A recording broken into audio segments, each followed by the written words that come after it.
Hey folks, today's episode is sponsored by Apple Juice for Two's very own merch store. If you head over to sunroomstudiosllc.com/merch, okay, you can find all the new pieces that we put up there recently that we're really proud of, that we really love. Summer's coming up right around the corner. So, you're going to be at the beach. You're going to want an Apple Juice for Two bikini, okay? You're going to be at the farmer's market. You're going to want an Apple Juice for Two t-shirt or tote bag.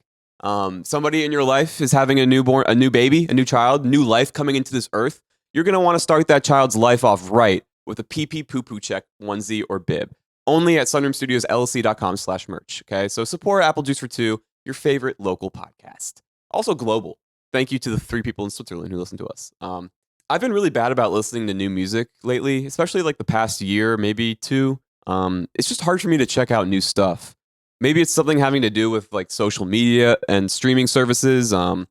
It can easily feel overwhelming with like everything coming to you at once. I don't know, maybe I've just been in a phase of listening to a certain genre and time period of music. But coming up is a conversation that I got to have with a band that I actually did check out recently and really am into, The Simplicity from Charleston. They just released an album, well, not just, probably like a year and a half ago, I think they said, Dahlin. It's a great album. Honestly, you should go check it out on Spotify or Apple Music. They're great guys. So coming up, we're about to hear me talk with Tommy, Drew, and John from The Simplicity, a great band in Charleston. They have a great reputation here right now with their killer shows. That last album that they have out, Dahlin, is amazing. And this is me talking to them. Apple Juice for Two. Apple Juice for Two. Do you guys like practice during the week, or like how do you keep your chops up? We have like weekly rehearsals when they tend to be like before shows and stuff like that. But then we'll have like rehearsals when we're just like trying to write stuff or just work on new material or whatever. Yeah, nice. That makes sense. Yeah. Well, so for each of you guys, like, what's kind of like your background? Like, where did each of y'all come from? Are you all from Charleston? I'm born and raised from Charleston, and so we got one native. I'm native. Do you want to tell more about your background than that? Oh yeah. Well, I mean, no. Okay. Mysterious. I want to get the full picture here. You know what I mean? Bias. Yeah. What's each piece of the pie come from? I'm from Hilton Head, South Carolina. Okay, cool, nice. And then I went to school in Columbia at USC. Okay, sweet. And that's where I met Tommy. Nice. Okay, sweet. And are you from South Carolina, the great state? I am not. Nice. Unfortunately, I know that's a shame. I'm from New York, but I also nice. did a good bit of growing up in a place called Myrtle Beach, South Carolina. So you did your time. I did my time, yeah. Davy Jones. Yeah, in a way. That's interesting. So you came from New York to Columbia for school. Yeah. Nice. Yeah. That's Or cool. rather, I went to high school in Myrtle Beach, and then I went to college in I see. Columbia, and that's where me and Drew. Nice. Okay. Yeah. Sweet. What did you guys like? Is that where the band kind of like started? Would you say like the formation or like the genesis starts there? Technically, when Tommy and Drew met, it was like the real beginning. Like that's the first step on the road to the Simplicity. Towards the incubation. Yeah, I met Tommy and Drew because we all ended up working at Guitar Center at the same time. Nice. Okay. And we were all in groups that were falling apart, and we were just kind of wanting to work on something else, and we just started jamming and hanging out, and I had a bunch of tunes that I wanted to work on, and we just started like figuring those out. Yeah. And then I think it was like 6 months or something before we played our first show. It was like, okay, nice. we just like rehearsed forever. So are those songs that you're talking about the songs that ended up becoming Dahlin? Dahlin, is that how you say it? Yeah, I think that was like, forgive me if I'm wrong, but I think that most of the first songs we rehearsed and stuff were Dahlin. Yeah. Nice. That's interesting. So you kind of like started writing them, or like what's like your writing like process for you guys? It varies, but I would say that generally there's like an idea of a song, maybe like a verse or a chorus or something that I'll come up with, and then I'll bring it to them, and then we kind of figure out the song from there. We kind of we arrange it and give it the dynamics and everything. It's really just like an idea before I bring it to them, and then we kind of turn it into whatever the simplicity is going to turn it into. That makes sense. Kind of like a phrase or like some lyrics or like a verse or something, and then Yeah, it's usually just a really rough like a set of chords maybe, and like maybe a melody and maybe a couple lyrics. Sometimes the lyrics aren't even there. It's just like a melody. Nice. Yeah. Well, so what was like the kind of story of recording the album? Like, how long did it take you guys to record it all? Like just the tracking of it or whatever. The tracking was probably 2 days. Nice. total. Okay. Wow. We do a lot of pre-production on stuff, so we'll basically rehearse the hell out of the song, and then we'll take it to like a demo stage. And then from there we will kind of we'll kind of figure out what songs we want to bring to the studio, and the studio is essentially just like a live recording session. So we'll like record for 6-7 hours doing 7 songs, and then that's the framework that we use. And then like the next day I think we did overdubs, and then everything else was mixing and mastering. That's nice. It kind of comes together really fast when we do all the stuff ahead of time, and we're not really doing anything that we need a bunch of crazy mixing and mastering stuff. It's everything is just kind of made between the three of us. You know? No, that's awesome. I feel like it's kind of being sort of like a lost art form these days, like live takes all at once with the full band and stuff. It's instead of just being like multi-tracked from the ground up, you know what I mean? Mm-hmm. So like you only spent 2 days recording it. Like I guess it sounds like it was kind of a breeze then. You guys had it all kind of like figured out before you came in there and stuff. Yeah. There was a lot of swearing. Yeah. No, so we do 2 days. Typically, we'll bust everything out, the bones of everything. The first day, just the 3 of us, and then the second day we'll bring in like, I think on this record, we had a lot of friends come in the second day and record stuff and different instruments, stuff like that. So that's cool. Yeah. Mm-hmm. You worked with Wolfgang Zimmerman on this one. Yep. Nice. What was that like? He's Wolf Zaddy. He's great. So awesome. He's the best. He's the best to work with. He makes it like he takes all the pressure of like recording off, you know. Nice. Just like there's like that thing when you go into a studio where sometimes you can feel the red light like while you're sitting there, and it just doesn't help to be thinking about you losing money when you're trying to like make something. Oh my god, you know? I would spiral so fast. Yeah. So it's good with Wolfie because like, you know, it's not like, you know, it's show up whenever, leave whenever, you know, let's get what we're working on done. And once we all feel that we're done working today, we stop working. And then, you know, usually we book days like back to back. So it's like fresh on the mind. We finish one day and the next day we walk in and, you know, we finish up whatever we were doing before. That makes sense. Yeah. Were you going to say I something? was going to say the trick is to have lunch. Yeah. As long as we get a lunch in. So you don't get hangry and stuff. Yeah. That makes We're no sense. good if we're hungry.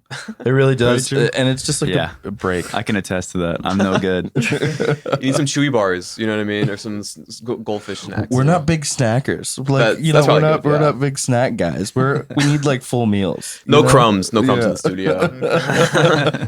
Like it'll be like coffee and like a breakfast sandwich when we show up, and then like, you know, 4 hours go by and we're all like, all right, time to go to like Torres or something. Nice. You know? Yeah. That's cool. Well, so like looking back on like the album that just came out and stuff, like what are kind of like some of your guys' favorite moments, like high points or like proud moments of the album specifically for you? Some memorable moments that come to mind for me. I remember it might have been the day before or just like the weekend before we went in to record. We had a meeting at my house where I was living at the time. And I had this note, I probably still have it. I had this notebook with like the songs all listed out that were going to be the possible songs for the album.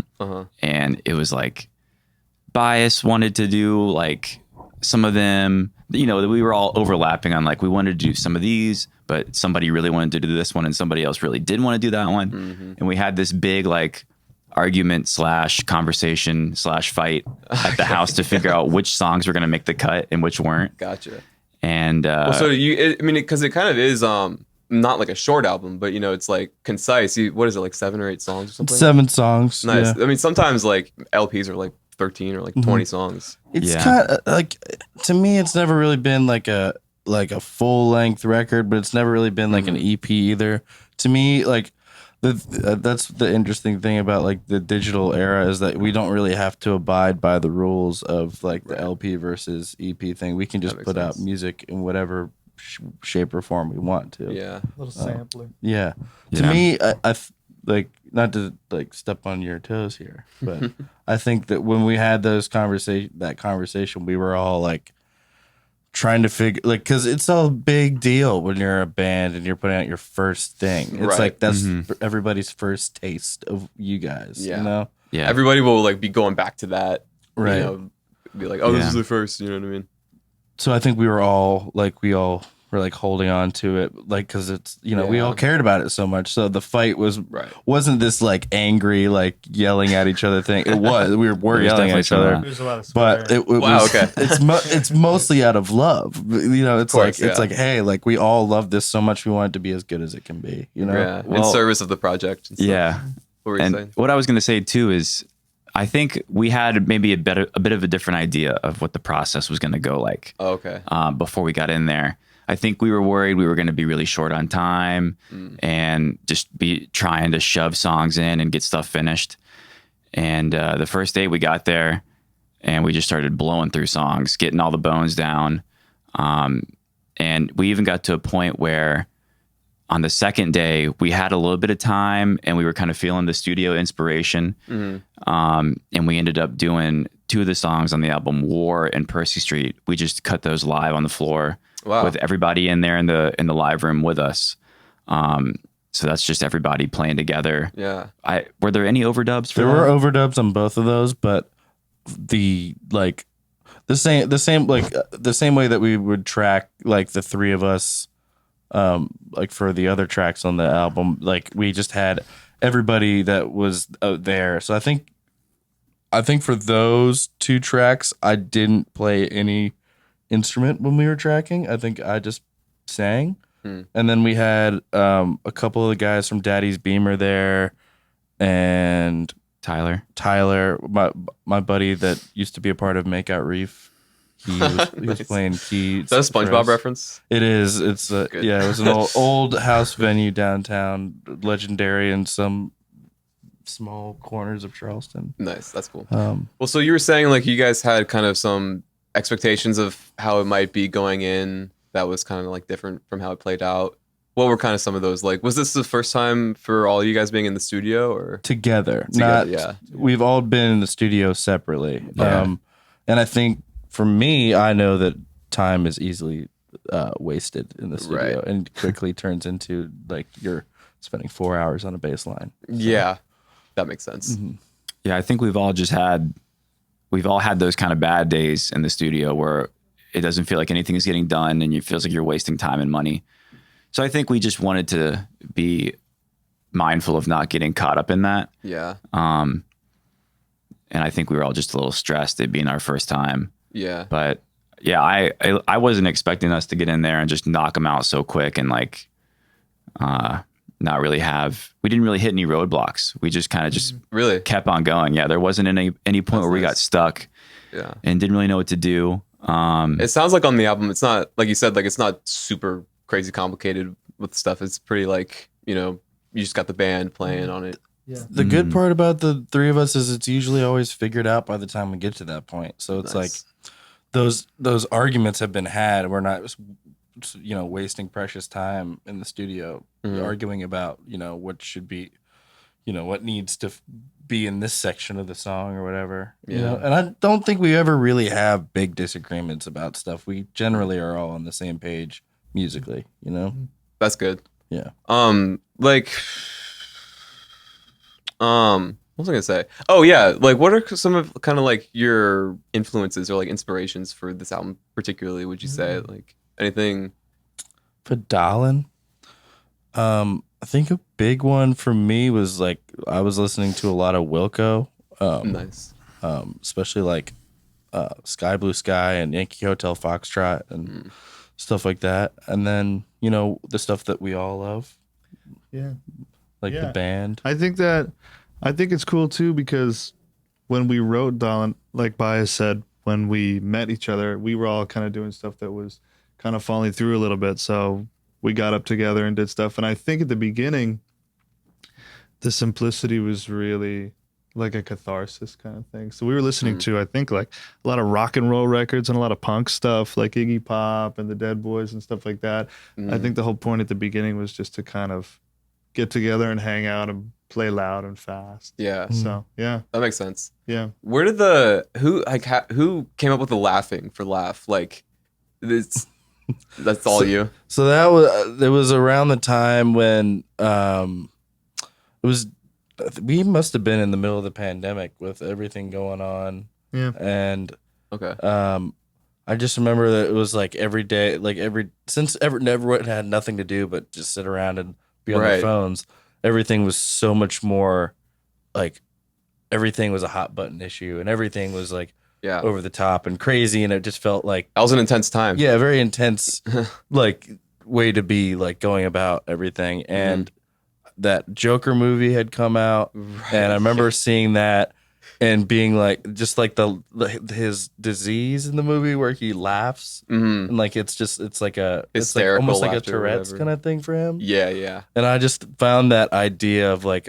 laughter, uncontrollable laughter, very interesting. And then thought, what if there was a song where there was no lyrical content? It was just laughter. Yeah. And that's kind of where the idea came from. And then we just fucked around with big loud guitars for a couple hours, and it's just like so catchy, like the laughs, like rhythmically, you know what I mean? Like, I don't know why, I love it.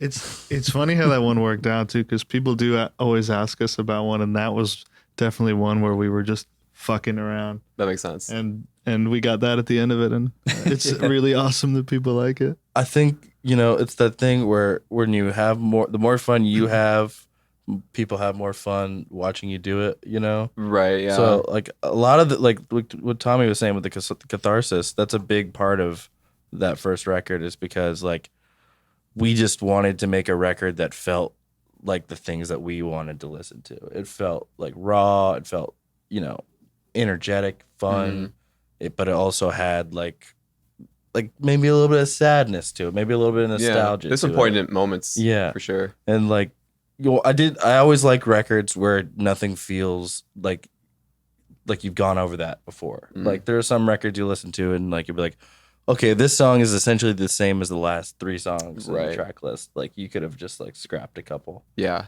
that makes sense. Yeah, so that's probably why the record is as concise as it is too. Just wanting to keep it all fresh. Variety. Yeah, that makes sense. What are like some of your favorite songs off the album to play live for you guys? Dahlin's the best because it's just loud and fun. Nice. I like playing I Wanna. Just that one's I think that one's fun for people. Laughter when we do get around to playing it, it's fun. Yeah. Percy Street is great when we have a keyboard player, but when we do the trio shows, we kind of stay away from things that on the records have a little bit more instrumentation and orchestration. That makes sense. So you bring in a keyboardist for those keyboard parts and stuff. Did you have that written with piano originally? It was written on guitar, actually, with Tommy. Yeah. Nice. Yeah. It was one night we were just sitting around talking about actually that song's about Makeout Reef, which is Nice. It was a house venue on Percy Street. And we were just sitting around talking about it. And I don't remember what the inspiration was for that song, but I remember wanting to do this like kind of songy kind of thing. I think I was listening to a lot of Harry Nilsson. So I was like, I really love that, like, like vaudeville kind of vibe. I caught that. Like kind of show tuney, like dun, dun, dun, yeah, dun, dun. exactly. Yeah. But doing something, but to do something that had a little bit more meaning to me personally, that's a very personal song for me. you know? That makes sense. What do you guys like better? Do you like being on stage or like in the studio more, or like what kind of is? I wouldn't make records unless we had to. Really? I like playing shows way more than I like being in the studio. I just think that when you're in the studio, you put so much pressure on one take, and live, you can just be terrible one night, and like it doesn't matter because you have the show the next night. Like you can just always get better. That makes sense. I definitely like the live shows as well. Yeah. I love the live shows, and the studio is fun too. We've all been in studio with different bands, so for us, I can't speak for all of us, but for me, whenever we're in the studio, it's kind of like a day off. We're really in and out. It's we're just kind of having a good time, so that's always nice. But I definitely prefer live for this group. Yeah, that makes sense. When you're in the studio, it's way more like you're going in there just to get the job done, I guess. Yeah. And get out. Just trying to get like a performance of the song for people to listen to when they're not at the show. Yeah. Which can be kind of like tense, trying to let go of that whole like, oh man, I have to get a really good take. This is what everybody's gonna hear. Yeah. You just treat it like, all right, this is just like one version of the tune. Just kind of let go of all that. It feels a lot better. How does anybody like struggle with that specifically? With the red light anxiety? No. Okay, that's good. No, I mean, the only time that really bugs me is like the vocal stuff. Like I get real insecure about singing, doing vocals, because it's like, because what happens is you end up listening to the song like 1,000 times. Yeah. When you go to like make a record and you start to hate little moments of things, and Definitely. like by the time the record comes out, I don't like it anymore. Right. Yeah, you're sick of it. But that's just a part of like, I'm sure artists of any medium feel that way. Like you put so much time and effort into something, you eventually just are like, I'm ready to move on. Yeah. It's It's like having a kid and you're like, all right, move out. Right, exactly. You're ready for them to get out. Yeah, especially with vocals too. It's like you notice like so many more details when it's all like mixed together and stuff. You know what I mean? That comes out. Yeah, I mean, with a guitar, with like drums and stuff, there are things you can do to like fix little nuances. With vocals, it's like, if I feel like you're really on like especially for us, we're not going to auto tune things. We're not going to do things like that. So it's like, I'm really like, you're really on display there. Yeah, you want to be the take that like this can last forever and stuff. Yeah, you want to kind of fall in love with it, Yeah. And it's hard to do that when it's you. That makes sense. What has kind of like been the reception of the album like for you guys? In terms of how people have received mom it loves and it. stuff. Your mom, My mom loves it. That's all that matters. Yeah. My mom thinks it's heavy metal. Yeah. Heavy metal. Yeah. She Man. covers her ears. But everybody's been super nice to us. We've been really lucky. I think a lot of our peers and a lot of the people we respect have really been taking to it kindly, and we're really excited for people to hear more, I think. Nice. That's interesting. Like when you were playing live shows for a while before you like wrote and released the album? The album was definitely written already when we were playing so, shows. We were kind of just playing those songs that would eventually end up on that record. Yeah. Well, so like, what has it been like, kind of like cultivating a following for you guys? Like, does that happen more for you through playing live shows, or like did releasing the album kind of like bump that up for you, or like? It's a little bit of both. Yeah. I feel like it's more live shows for us. I feel like the album didn't really start to get. I mean, Dahlin's on like the Royal playlist, which is really awesome. Nice. But the Royal American playlist, but I feel like it didn't really start to get too much. Like people weren't really noticing it too much until this past few months. We won the Free Times best. Was it best album of South Carolina or something? I'm forgetting it right now. Yeah, something like it was the Post and Courier Free Times, and they did like a best of South Carolina 2022. Congrats. Which was super cool. Yeah, like that definitely started like a domino effect of people like paying attention because the record had been out for a year, so we all forgot about it. Wow. And then we just get all this press, like at the end of the year press cycle was kind to us because it. It was not just them, but like Extra Chill and the City Paper and all these people just like talking about your record helps people be like, well, maybe there's something I missed last year. Right. And that's also helped with, getting more shows and like, playing to more crowds. And, it all kind of feeds itself once like people start to pay attention. Yeah, that makes sense. Are you guys like aiming to set up a tour at some point, or? Yeah, for sure. Like the goal is to be on the road and be playing shows as much as possible. Nice. how do you guys kind of like individually, like each of you guys, like as creative people and musicians, like how do you keep yourself inspired and like, kind of like fresh, you know what I mean? Like not get worn down by kind of like having to do stuff, you know what I mean? They're better at it than I am. I find what works for me is I try to practice as much as I can. I've been practicing drums like every day for the past couple months, which is super, super nice. It helps me feel like I'm moving in a forward direction, like I have momentum.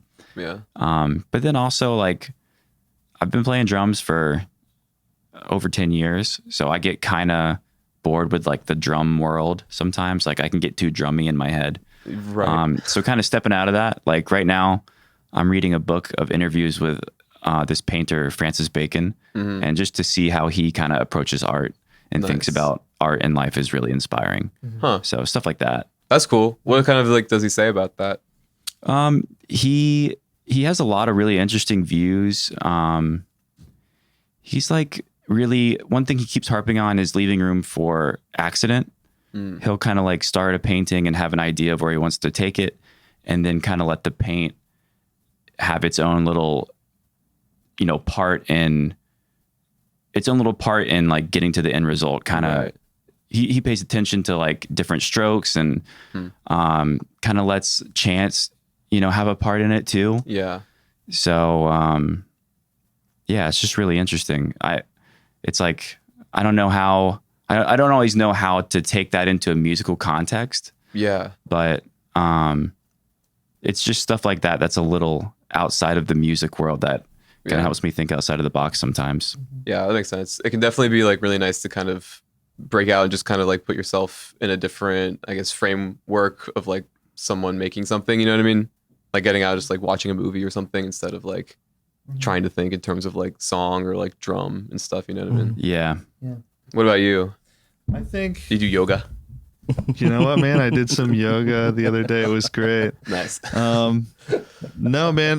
But yeah, like Drew said, I think we definitely try to get into other mediums and dig on other people's way of looking at, artist communication or whatever. I think, luckily we're young. We haven't been playing we've been playing our whole lives, but we're not like 80 doing the greatest hits tours, so we're not like bored of it yet, which is nice. So it stays fresh on its own right now.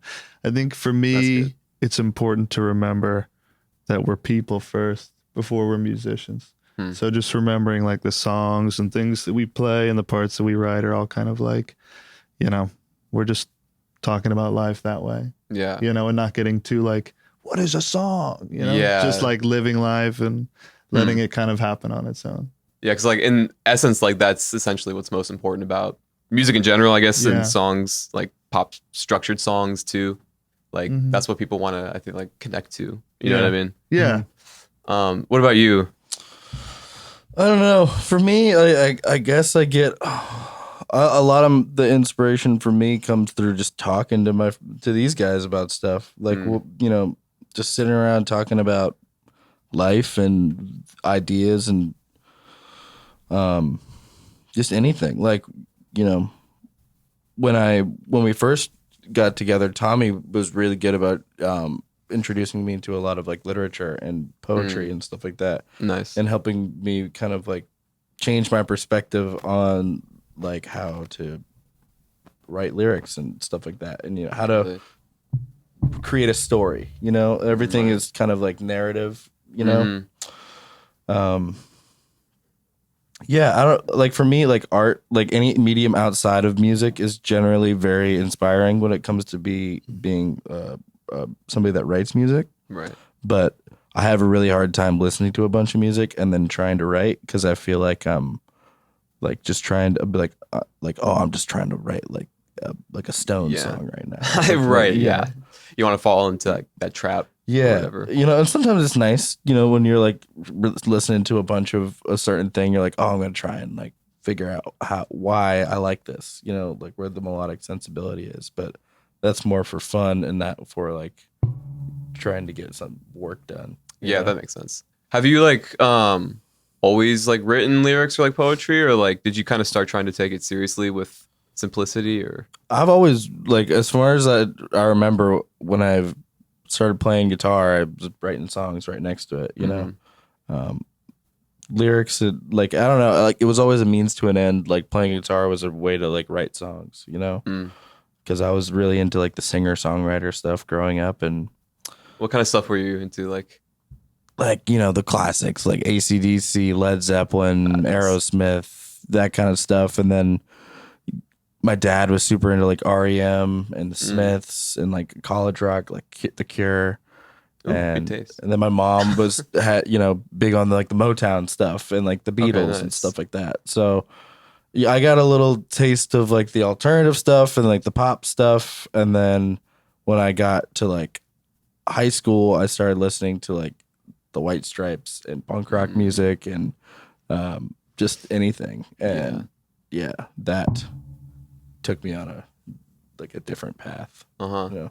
What were some of your guys' like early musical influences? You wanna Anybody start? like stands out?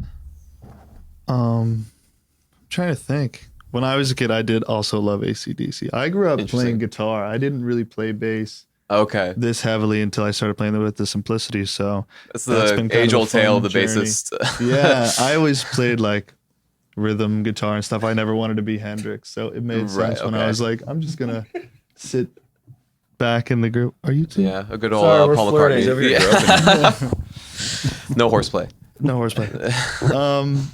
So you got Paul McCartney into playing bass. Yeah, but I really dig it. I really dig it. So, but growing up, I was into a lot of like, you know, Van Morrison and the Beatles, and I had a pretty, not narrow, but I didn't have like a wide scope until I kind of, you know, met Drew in college, and we got really into like Aretha and stuff like that. Okay, and nice. The soul records. And, Yeah. and then we really were like, wow. you know, Right. Yeah. Yeah, I had a terrible taste in music before I met Tommy. I listened to like a bunch of like Christian pop punk bands. Oh, okay. God. Wow. When I was growing up. Glad you made it out. I finally found the light at the end of the tunnel. Yeah. But my dad has a great taste in music.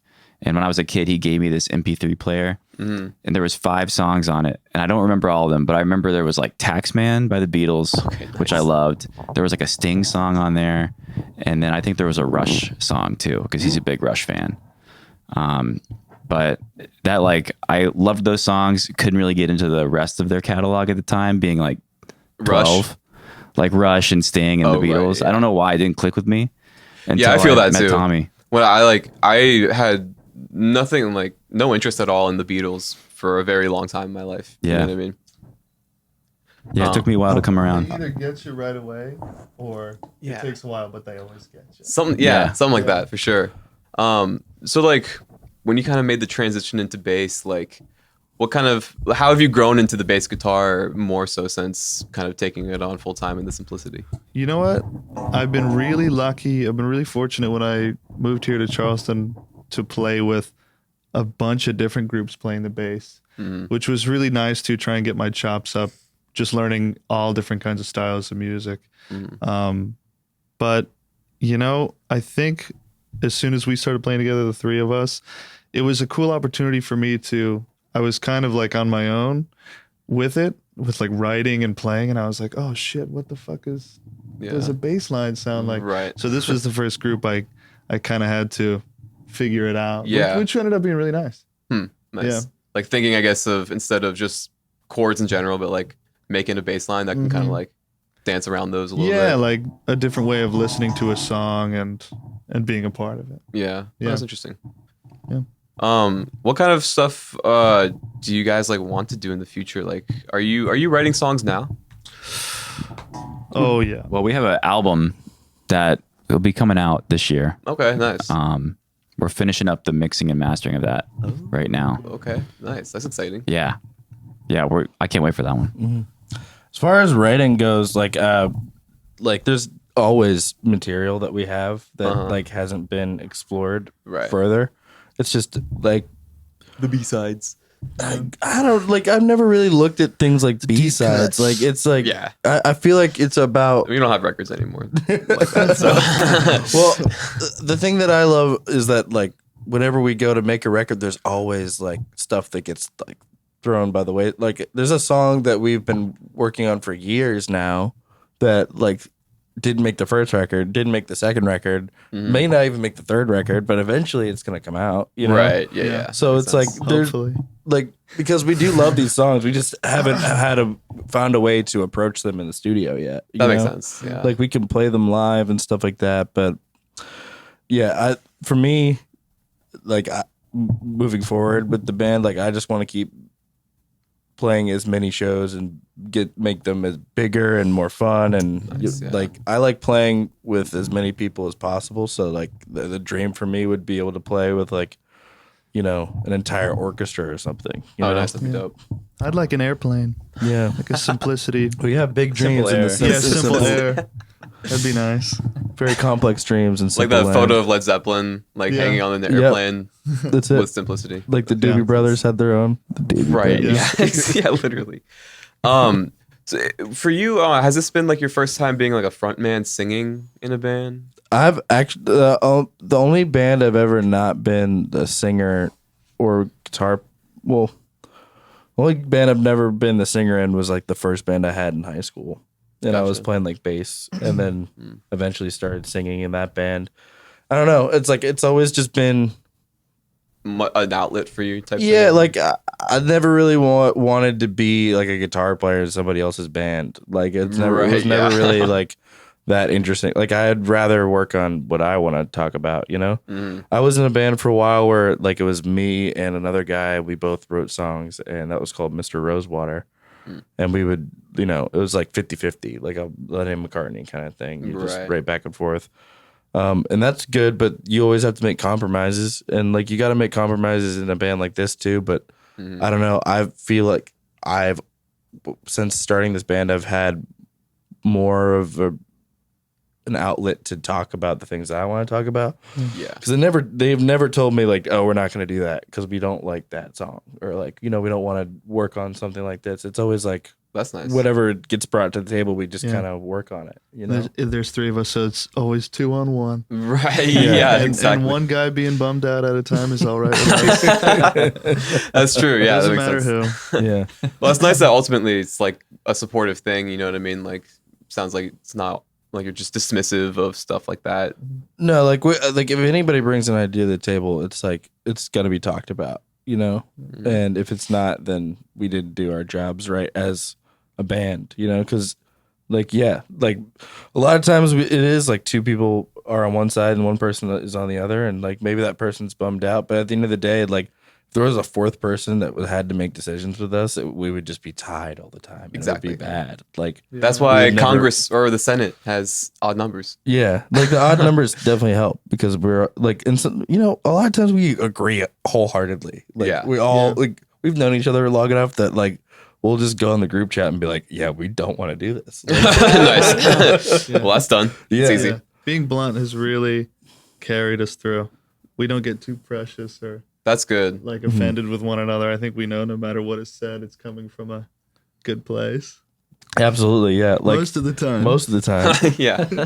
Yeah, that can be tough or tricky to navigate for people in bands, like, you know, with egos and stuff. You know what I mean? I mean, when I met them, I had no idea who they were. Now they're my best friends. Nice. You know, like it's like, you know, when we first started rehearsing and everything, I don't think we were as open with each other as we are now. But there was always like this sense of like, no one was afraid to speak up. Like it's always been like equal partners. You know, Yeah. there's never been anybody that's like, you gotta do this, yada yada. Yeah. You know, That's like, good.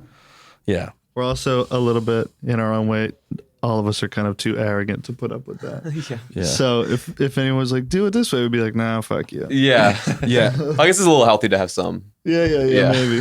Like everybody kind of stays in their own lane in this band, which is great. Like everybody has a job and they kind of do it. Yeah. And like if anybody tries to tell anybody else how to do their job, I mean, like, that's important. yeah. You know? Some people will be like, I don't know, try to take it too far with what they do. You know what I mean? Like the drummer being like, oh no, let's get some synths over there. You know what I mean? I want all this pan to the right or whatever. I'm imagining Drew right now be like, yeah, we need a bunch of synths out here. Yeah. I'd be like, did somebody hit you really hard on the head? Like, Yeah, no, that's funny. Yeah. Hey, we got nothing against synths. nothing against synths, but Sure. like, it's just it seems like very out of pocket. Yeah, exactly. Yeah, stay in your lane. Well, it's funny too. Like, you know, you can not know anybody or like not know somebody at all. You know what I mean? But then I guess like, you know, going through that process of like trying to make something out of nothing is a very like bonding thing. Yeah. You know what I mean? Yeah.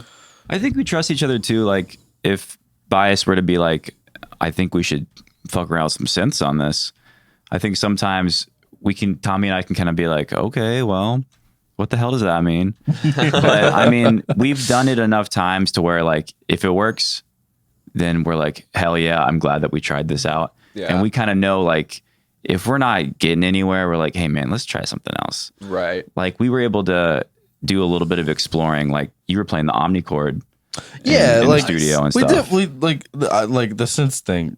Yeah, whatever. Like we like anything is a tool. Like anything can be a tool to Right, like yeah. you know, anything can be a paintbrush. So it's like when we're in the studio, once we're done with the tracking part of it, that's when you get to break out all like the Prismacolors and get to work. You know, get to Right. start painting in the cut. You know, so that's when that's fun because you just get to be like, well, let's plug this in, see what happens. You know, like I think there was like a Mellotron set up when we got there. Oh, you gotta touch the Mellotron. Yeah, just gotta Yeah. mess around with it a little bit.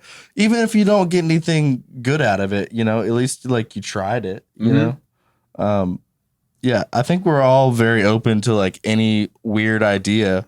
Right. Because like a lot of the music we listen to isn't like people weren't like doing things for the sake of being, you know, what's the word? Conservative. You know, they were trying to Say break something. a boundary, like, you know, Yeah. push the art form a little bit further, you know? Mhm. And I think that we just want to, you know, have our part in that, like just be doing our thing our way and like just to our standard, you Yeah. know? That makes sense. Like, and also that you kind of trust that someone wouldn't like speak up and say, "Hey, we need synths" or whatever, unless they like really mean it. You know what I mean? Or like thought it could actually really serve it. Yeah. And stuff. Like there's definitely silly ideas we throw at stuff. Like, Oh, yeah. like the laughter song, that was a ridiculous idea. But it worked, Yeah. you know? So it was fun. Definitely, yeah. You know? That's true. So it just depends. Like sometimes the craziest idea is the best one, you know? That's a good point. Sometimes the worst joke is the best joke. That's true. I don't know about that. I don't know about that. There's not always 100% agreement. Well, Broader so sense of a joke. you're right. Exactly. Yeah. We're getting philosophical here we on get Apple Juice for Two. Semantical. above Exactly. our Yeah. grade. We do heavy work here. Heavy thinking. We do the heavy thinking so you don't have to. Exactly. Yeah. In terms of like playing live around here, like what have been some kind of like exceptional shows that stand out to you guys? Like that, I know that show at the Music Farm seemed like it was really cool and that was like fun. You know, it seemed like that turned out really well. Like, what's that been like for you guys?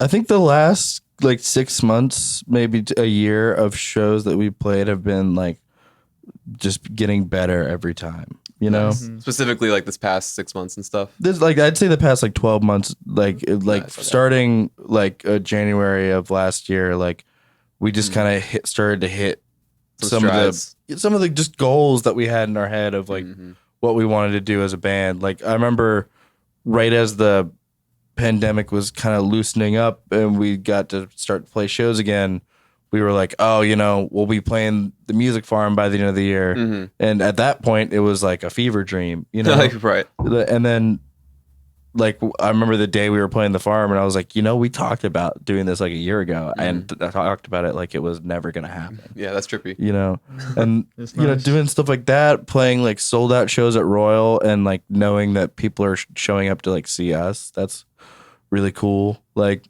and then just like stepping it up from there and like going out of town and playing like, you know, nearly sold out venues in like other towns with bands and people are there singing your songs. That's fucking weird. Yeah, You know, that must be wild. Yeah. I would say in the last 6 months, especially, I think just because we've like Bias was saying, since after the pandemic and we started playing live again, we were trying a few different things to figure out what was going to work best for us. Because like he was saying earlier, with some of the songs, we have to add other instrumentation and people. So we had to find people that we could really gel with and mesh with musically and personally. And that took a little searching.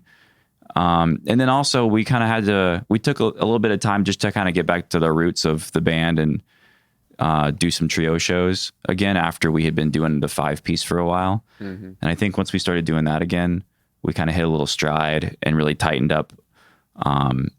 And just kind of, it felt so good. We just kept doing that. We've been doing trio shows for a while now. That's awesome. Yeah. What are some of like your guys' favorite places to play in Charleston? I know you play Royal fairly often, I guess. Royal's home. Really nice. We love it there. Yeah, it's like we love you, Royal. It's like playing. It's like playing in your living. It's like playing in my living room. You know? Really? Yeah. He's like naming everybody that works for Royal. No, it's like it's the best place for us to play because it's all of our friends. Like all the bartenders there are great. Jack. You know, it's just just they're all great and they love us there and we love them just as much and they don't mind when we play there too much. So nice. Yeah, they have great vibes there and their food's the best. Absolutely, in my opinion. That's the best place on earth. You know, outside of Royal, I mean, we love Poorhouse. Poorhouse is a great venue. Music Farm is fun. You know, we have I always wanting more venues in Charleston. You know, I'd love to play the Hall. The Hall would be great. Oh yeah, that'd be cool. I think for a venue like that, we'd have to approach it a little differently because we're a loud rock and roll band, and you might actually get to turn that amp up. I might actually, maybe just a little bit. That'd be a really funny show. That'd be a really funny venue to play Laughter at.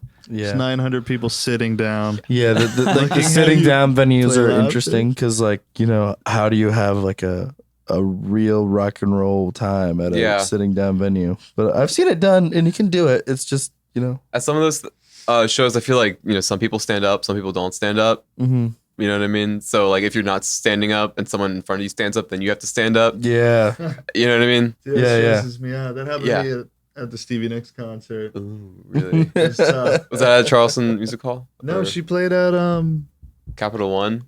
Oh, was it the Daniel Island? Yeah, gotcha. The Capital One. Yeah, is that what it is? Yeah. I was fortunate enough to go, and oh my gosh, the do I stand or sit anxiety was crazy. Sometimes it drives because sometimes we can sit. You know what I mean? At a certain point, I think maybe I don't know. Yeah.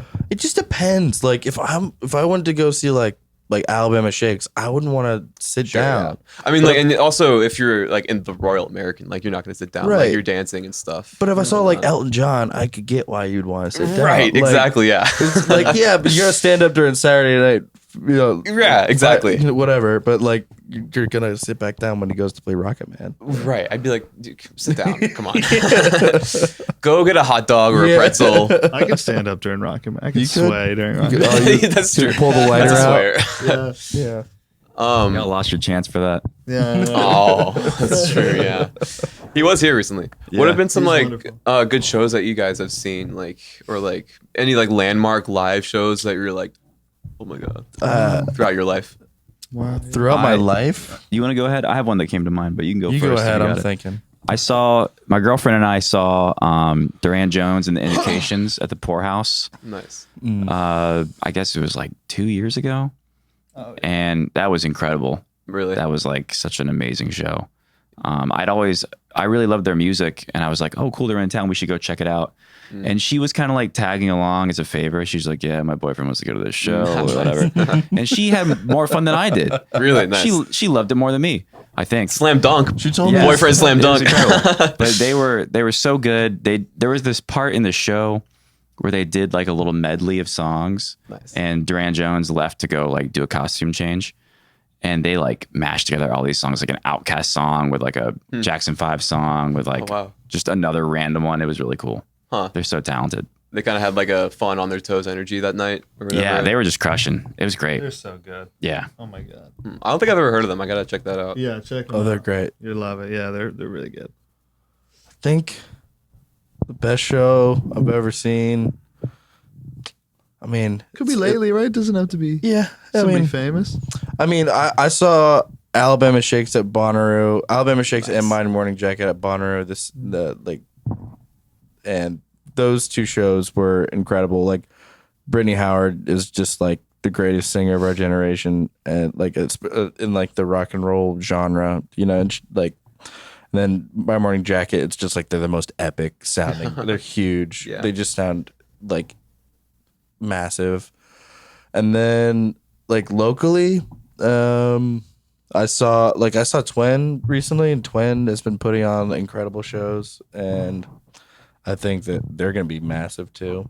They sound like they're gonna like be playing they're already playing arenas, aren't they? Yeah. Yeah. Yeah, they're dialed in. Yeah, them, and then there's us. And that's it. Nice. When we lay in bed all together and watch videos of us from the night before. Yeah. Get some we're- popcorn. Man, this is great.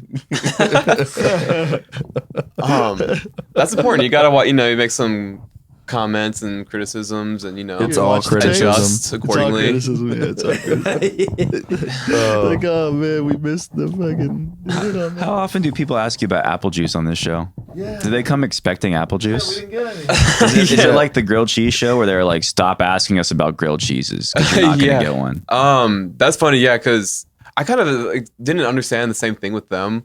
When I went to Cameron's house one time just to hang out or whatever, I was like, where's the grilled cheese operation? But it was surprising to me that there was actually a kitchen, a restaurant that they made grilled cheese in and stuff. It started as it was like a show that they did at this grilled cheese restaurant, and then it became a podcast on its own or whatever.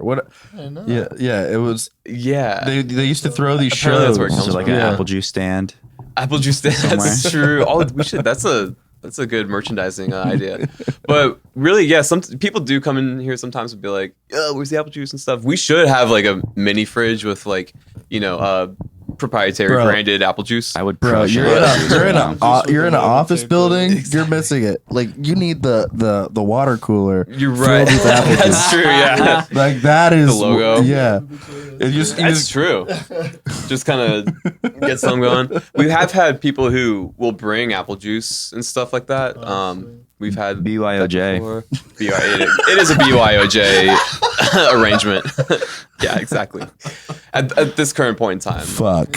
once we get bought up by NBC, we'll have our own apple have juice. Nice, dude. It'd Exactly, be like yeah. Natalie's apple juice or something bougie. Yeah, exactly. Yeah. We'll subcontract them out, slap our label on it, Nice. save some money. I didn't know this was corporate media. We're out of here. Yeah, gotcha. Well, thanks so much for coming on, guys. It was a pleasure to talk to y'all. Absolutely. Yeah, for sure. We got to do this Yeah, again this is sometime. Yeah. Yeah, I'd love to. Yeah, I can't wait to hear this new stuff that you got. Yeah. We're coming out this year, and if you're in the Charleston area, we're playing some shows. Playing at the Royal American on the 14th, April 14th, Cool. with Future Crib and Dinner Time.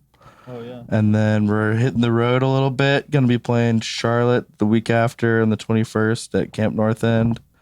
And then we got some other stuff coming up in May and June that you'll be hearing about soon. Nice. But yeah, we definitely got some shows coming up that people should come out and see. Cool. Well, where can people follow you? What's your Instagram and stuff? It's at The Simplicity Is Not Good. At The Simplicity Is Not Good, ladies and gentlemen. Thank you for listening to this Apple Juice for Two exclusive interview. We'll see you next week. Apple juice for two. Apple juice for two. Apple juice